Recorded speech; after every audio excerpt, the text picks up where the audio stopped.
O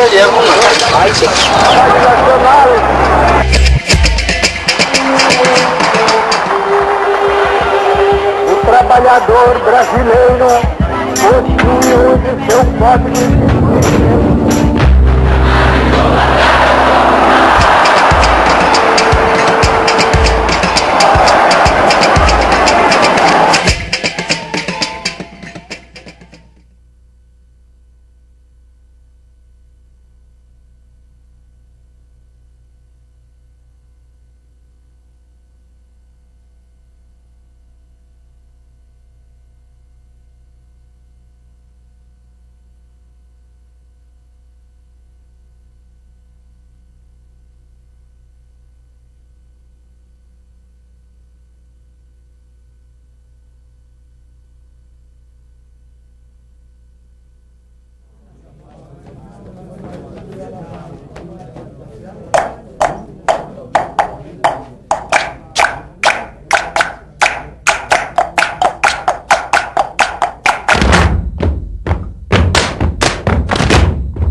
É um regime em que aqueles que dirigem a nação recebem um mandato popular, quer dizer, recebem por meio da eleição uma representação popular. Isso distingue a democracia de qualquer regime autoritário, totalitário. Isto é, a ideia de que a soberania reside no povo e o povo elege os seus representantes. Mas de tal maneira identificou-se o colégio eleitoral com o povo, que hoje nós não sabemos o que é direta e o que é indireta. Sabemos apenas que o povo será vitorioso.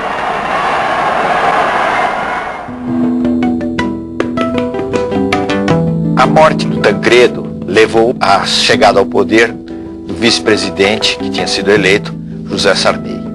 Na realidade, o Sarney assumiu em meio a muitas desconfianças políticas, porque havia uma diferença sensível entre o presidente eleito e o vice.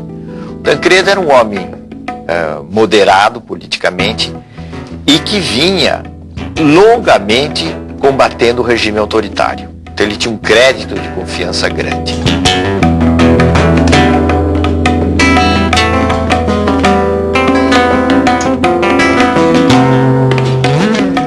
O caso de Sarney era diferente. Era ainda recente sua saída da arena antes de chegar à presidência da República.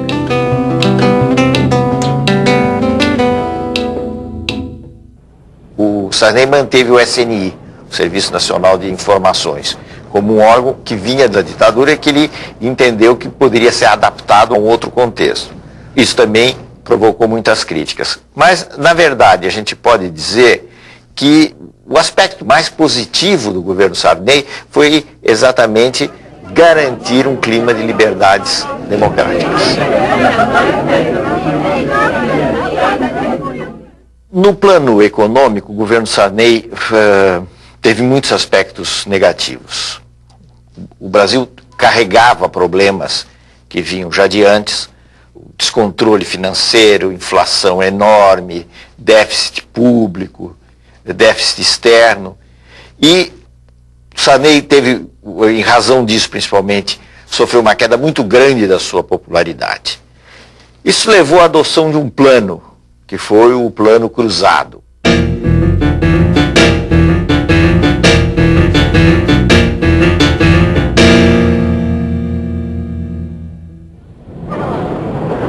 Se propôs um aumento imediato de salários, um congelamento de preços, e essas duas coisas juntas não funcionaram. Quer dizer, o congelamento mais o aumento salarial levou a uma busca de bens de consumo enorme por parte da população. Foi um momento de euforia, vamos dizer assim, da sociedade. Preocupado com a explosão de consumo que levaria a uma inflação de demanda, o ministro Funaro pede à população para poupar. E a forma de ajudar é poupando. se eles consumirem um pouco menos. Nós estamos consumindo 30%, 40%, 50% acima do ano passado. Vamos consumir um pouquinho menos para dar mais tempo para que as empresas produzam mais. E guarda esse dinheiro na poupança. É uma grande forma de ajudar o Brasil. Em fins de 1986, o Plano Cruzado já fazia água, visivelmente, para os técnicos, para as pessoas que tenham maior compreensão da economia, das dificuldades, o plano fazia água. Agora, isso não era ainda claro para o conjunto da população.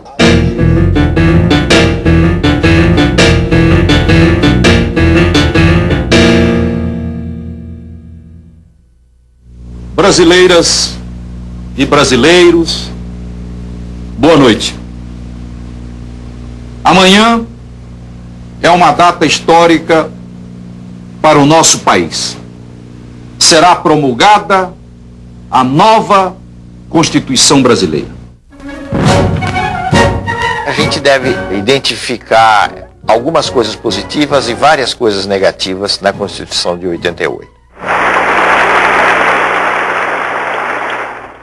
A nação quer mudar, a nação deve mudar, a nação vai mudar. A Constituição pretende ser a voz, a letra, a vontade política da sociedade rumo à mudança. Que a promulgação seja nosso grito. Mudar para vencer. Muda, Brasil! Muda, Brasil! O aspecto positivo foi o aspecto de querer assegurar os direitos dos cidadãos, de uma forma muito ampla. O direito de obter informações nos órgãos do Estado, por exemplo, o direito das minorias, o direito dos índios, como nunca existia no passado, foram alguns exemplos dos lados positivos da Constituição. O lado negativo foi o detalhamento excessivo da Constituição. Quer dizer, a Constituição entra em detalhes de direitos trabalhistas, de direitos de maternidade, etc., que não são questões próprias de uma Constituição.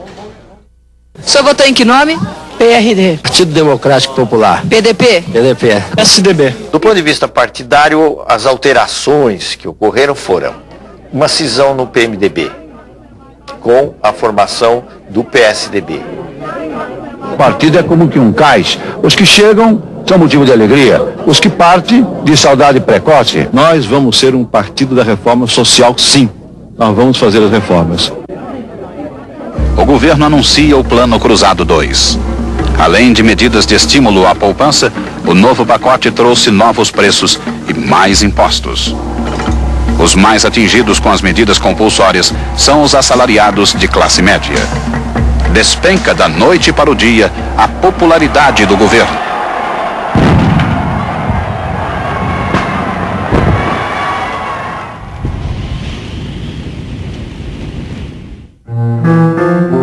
O fim do governo Sarney foi bastante melancólico. O Brasil acabou decretando uma moratória, deixou de pagar a sua dívida externa, e ao contrário do que muita gente pensa, isso representou um sério golpe nas finanças brasileiras.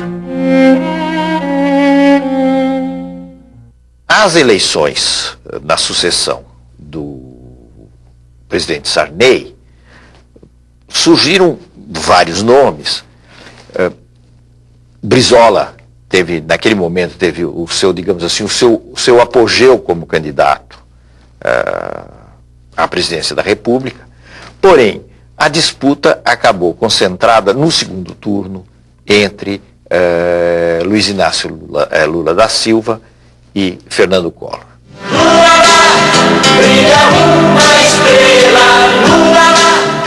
Lula era uma figura que vinha do movimento da luta dos trabalhadores do ABC, um importante líder sindical, ganharam um prestígio muito grande e, tendo como instrumento o PT, o seu partido, o Partido dos Trabalhadores, chegou a ter uma dimensão nacional que àquela altura era bem maior do que o próprio partido. Se nós não soubermos nesse instante saber quem é que está querendo que a sociedade brasileira avance e quem é que está querendo promover um retrocesso na sociedade, o povo brasileiro poderá cometer um equívoco muito grande nas eleições de 89.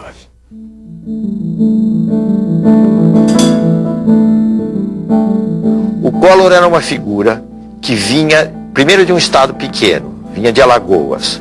Segundo, não tinha nenhuma máquina partidária que o apoiasse. Em terceiro lugar, ele usava o marketing e usava certos temas de moralização com muita eficácia.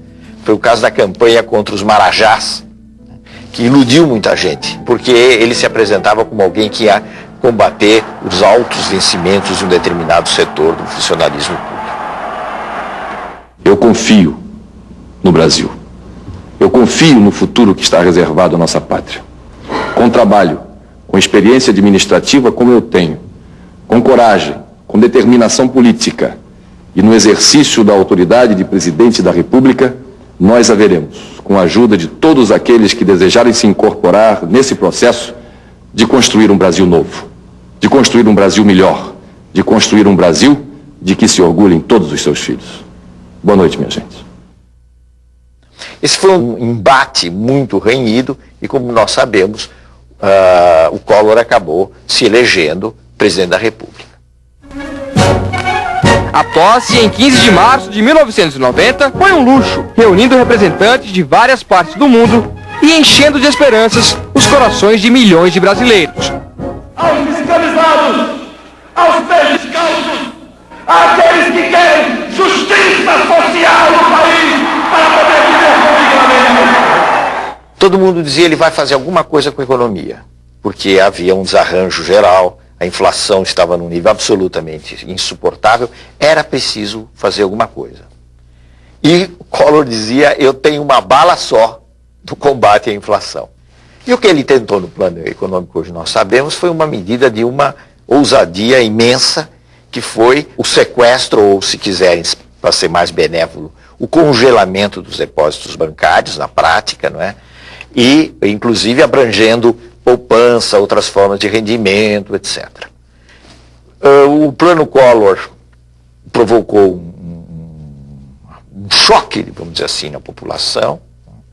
Houve realmente uma queda pronunciada da inflação, mas essa espécie de plano milagroso, ao longo do tempo, foi se revelando muito menos milagroso e conduzindo o país às dificuldades econômicas. Primeiro, a uma recessão. A recessão poderia até levar a um reequilíbrio, mas não houve sequer tempo do reequilíbrio, porque o Collor foi tomado por uma onda de críticas no plano político que acabou levando ao impeachment. Na verdade, o governo Collor combinou medidas modernizadoras com um imenso grau de corrupção. O escândalo da corrupção gerou um movimento formado principalmente por jovens de classe média, exigindo o impeachment do presidente, afinal aprovado pelo Congresso.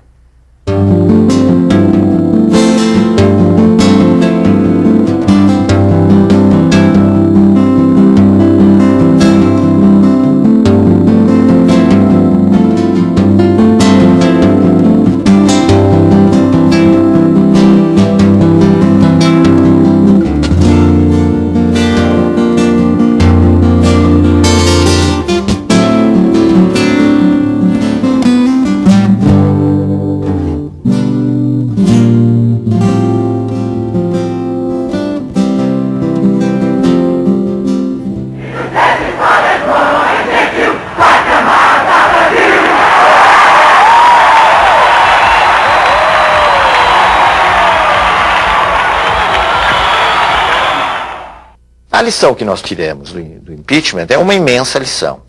É uma coisa extremamente positiva e que nos leva a um otimismo razoável sobre a vida política brasileira, que tem muita coisa ruim, muita coisa negativa, mas que também tem muita coisa positiva. Por quê? Porque o impeachment foi um episódio, pela via legal, de substituição de um presidente da República, sem golpe militar, sem manobra palaciana, quer dizer, alguma coisa excepcional no quadro da América Latina.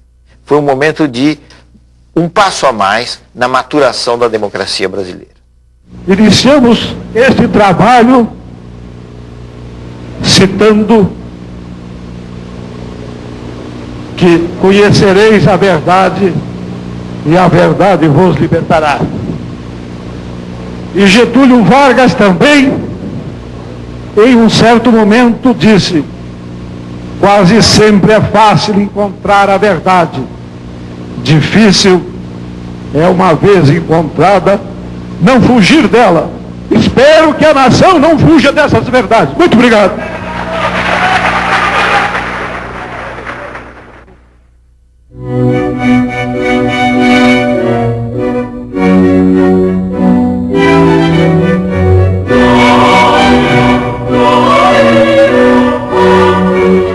No plano mundial, um dos acontecimentos mais importantes e que se reflete em todos os países, portanto no Brasil também, foi a crise da União Soviética e o fim da União Soviética.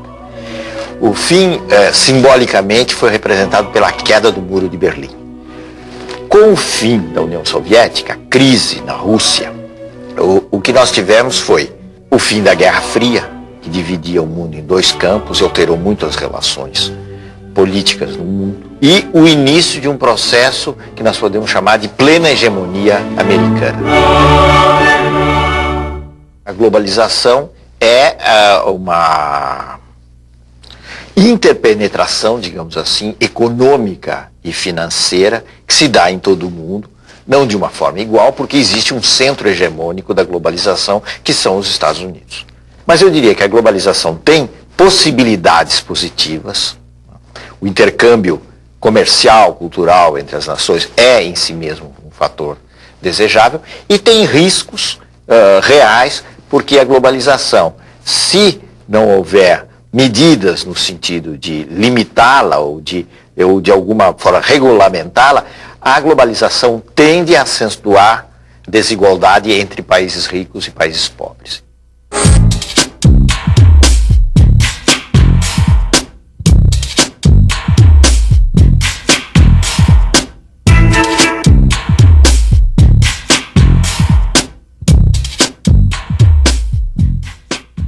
São as surpresas, os paradoxos da vida política que levaram Itamar Franco ao poder, como tinham levado Sarney ao poder.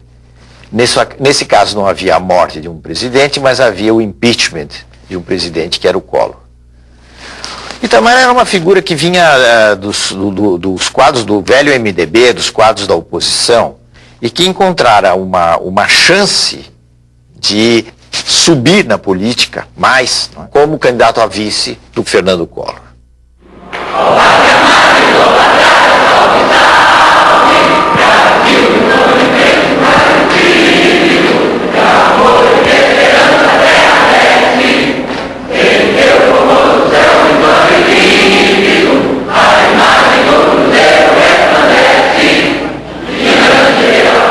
Compromisso do Presidente da República. Prometo manter, defender e cumprir a Constituição, observar as leis, promover o bem geral do povo brasileiro, sustentar a união, a integridade e a independência do Brasil.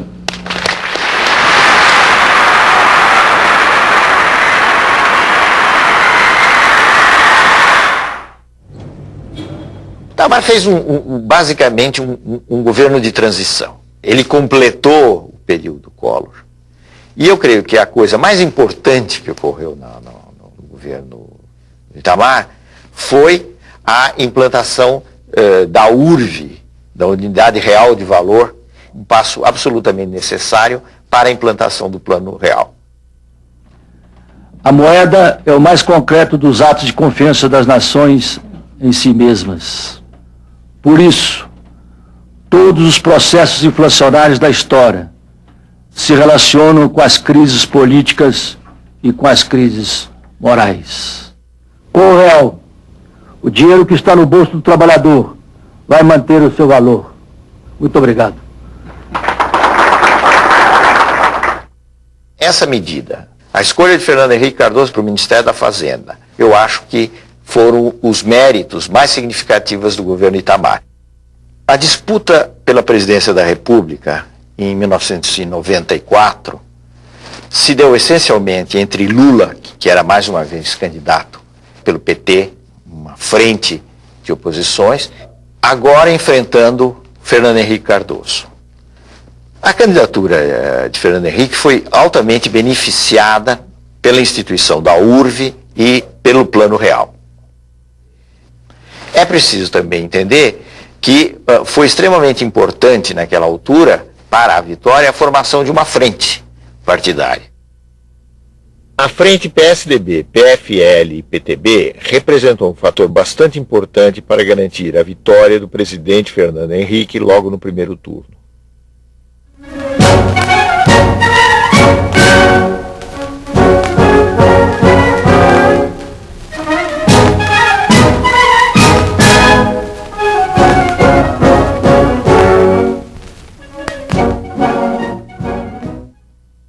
O Plano Real apresentou muitas diferenças com relação a planos anteriores. Primeiro porque ele acabou com a chamada indexação da economia. Quer dizer, acabou com aquele circuito de que os preços vão aumentando em função da inflação, etc. Ele quebrou isso. Fernando Henrique chegou às 9h30 da manhã. Cercado de crianças, comeu pão com manteiga e tomou café puro. Foi interrompido para dar autógrafo. Fernando Henrique pagou a conta de 55 centavos com uma nota de R$1 e recebeu um desconto de 5 centavos.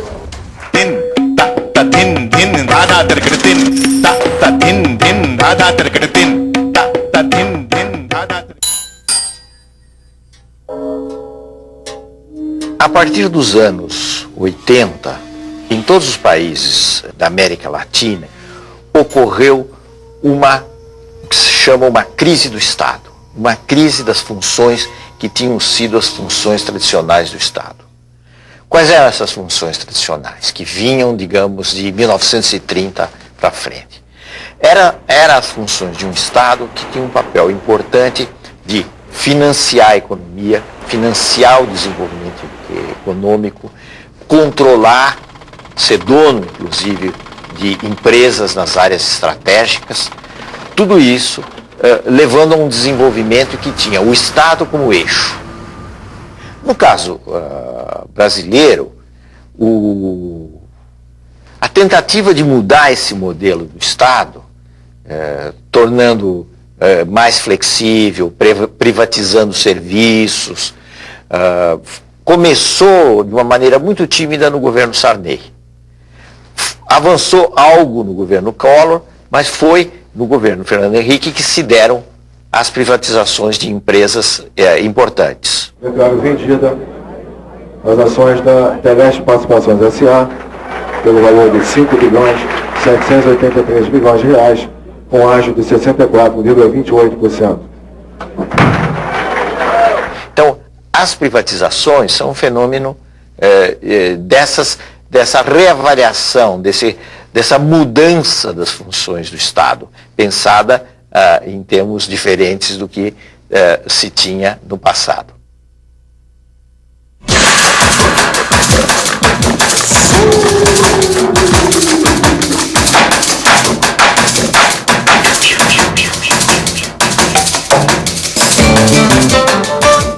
A característica do governo Fernando Henrique, do ponto de vista político estrito, vamos dizer assim, foi a existência de 2 mandatos, isto é, houve 2 eleições, a primeira e uma segunda, que levaram a 8 anos desse governo. A hipótese de reeleição não existia no nosso sistema republicano. Ela foi votada no Congresso, né, através de uma alteração da Constituição, e foi por via dessa alteração da Constituição que se deu a possibilidade de Fernando Henrique voltar a se candidatar em eleições disputadas mais uma vez contra Lula e que ele veio a vencer. O primeiro mandato foi basicamente a consolidação inicial do Real e as reformas da Constituição e a tentativa de fazer algumas reformas que são necessárias, a Previdência, a da administração pública, etc. Bom, essa tentativa foi frustrada até certo ponto, porque a reforma da Previdência não foi feita. Então, eu diria que nós avançamos bastante no primeiro mandato, né, no que diz respeito à parte econômica, quebra de monopólios, etc. Bom, o segundo já foi caracterizado pelas turbulências da globalização, porque ele se iniciou sob a crise do México que foi em 98, 99. E foi uma crise atrás da outra. Então, qual foi o trabalho no segundo mandato? A despeito de tudo isso, manter o Brasil razoavelmente bem. Apesar das turbulências, crescemos pouco, mas crescemos. No conjunto, o mais importante para mim é outra coisa. É democracia e é um clima de respeito, de tranquilidade. Um clima que permitiu e permite que as pessoas exponham seus pontos de vista com toda a liberdade. Acho que isso é importante para que o Brasil possa realmente ser uma democracia, que não é fácil, por causa da desigualdade e da pobreza. As privatizações funcionaram em alguns casos, em outros não. Houve esse clima de maior responsabilidade do Estado, o gasto vinculado com a arrecadação, não se gasta o que não se tem, né? Isso é a lei da responsabilidade fiscal. Esses são os aspectos, digamos assim, mais positivos de todo esse período. Mas o governo Fernando Henrique Cardoso teve grandes méritos na projeção do Brasil no exterior, na consolidação das instituições e como exemplo de afirmação definitiva da democracia no país. Alô, Marciano. Alô, Marciano. Câmbio. Alô, planeta vermelho. Agora, o Brasil continua um país desigual, os níveis das diferenças não foram quebrados, isso não é fácil. Houve uma redução de desigualdades logo depois do Plano Real. O Plano Real teve esse efeito muito positivo, mas ao longo dos anos, a distribuição de renda voltou a apresentar os mesmos resultados negativos.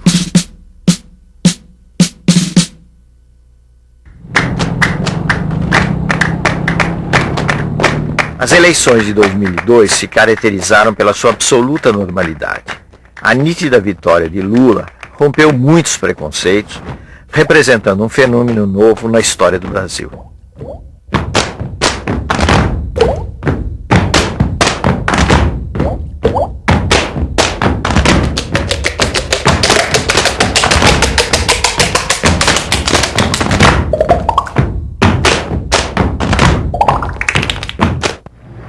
Eu não sou o resultado de uma eleição. Eu sou o resultado de uma história.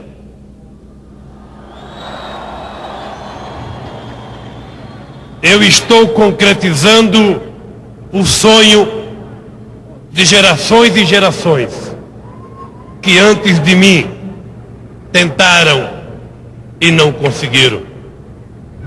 O meu papel nesse instante, com muita humildade, mas também com muita serenidade, dizer a vocês que eu vou fazer o que acredito que o Brasil precisa que seja feito nesses 4 anos.